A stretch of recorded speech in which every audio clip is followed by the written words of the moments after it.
رسول اللہ صلی اللہ علیہ وآلہ وسلم نے ارشاد فرمایا کہ جب کوئی انسان قرآن شریف پڑھتا ہے تو فرشتے اس کی دونوں آنکھوں کے درمیان یعنی پیشانی پہ احتراماً بوسہ دیتے ہیں۔ تو لوگوں قرآن پاک سے محبت کریں، قرآن پاک کو روزانہ پڑھا کریں، ترجمے کے ساتھ پڑھیں۔ پھر نبی پاک صلی اللہ علیہ وآلہ وسلم نے ارشاد فرمایا کہ جو شخص قرآن پاک کی ایک سورت پڑھے گا تو اللہ تعالیٰ کی عرش کے نیچے تمام خزانوں سے بہتر ہے، تو اس کا بڑا آپ کو اجر و ثواب ملے گا۔ قرآن پاک کا دامن نہ چھوڑیں، قرآن پاک کی رسی کو، قرآن اور سنت کی رسی کو مضبوطی سے پکڑ کے رکھیں تاکہ اللہ تعالیٰ آپ کو دنیا میں بھی عزت عطا فرمائے گا اور آخرت میں بھی عزت عطا فرمائے گا۔ نبی پاک صلی اللہ علیہ وآلہ وسلم نے ارشاد فرمایا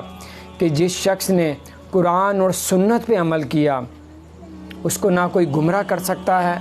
نہ ہی اس کو کوئی بھی ہلاک کر سکتا ہے۔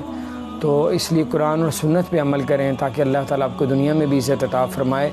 ہر ادا آپ اپنی کھانے پینے کا، اٹھنا بیٹھنا، لوگوں سے ملنا، لوگوں سے کاروبار کرنا قرآن اور سنت کے مطابق کریں۔ دیکھیں اللہ تعالیٰ آپ کی زندگی میں خوشیاں عطا فرمائے گا۔ اور آپ کو بتاتا چلوں یہ ہمارا جو سفر ہے یہ زیادہ دیر تک نہیں ہے،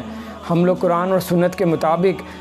اس زندگی کو گزاریں گے تو یقیناً اللہ تعالیٰ ہمیں دنیا میں بھی کامیابی عطا فرمائے گا، قبر میں بھی اللہ تعالیٰ کامیابی عطا فرمائے گا، اور اللہ تعالیٰ حشر میں بھی کامیابی عطا فرماتے ہوئے انشاءاللہ ہم سب کو اللہ تعالیٰ اپنے فضل اور احسان سے اللہ ہم سب کو جنت و فردوس میں اعلیٰ اور بلند مقام عطا فرمائے گا۔ قرآن اور سنت پہ عمل کریں،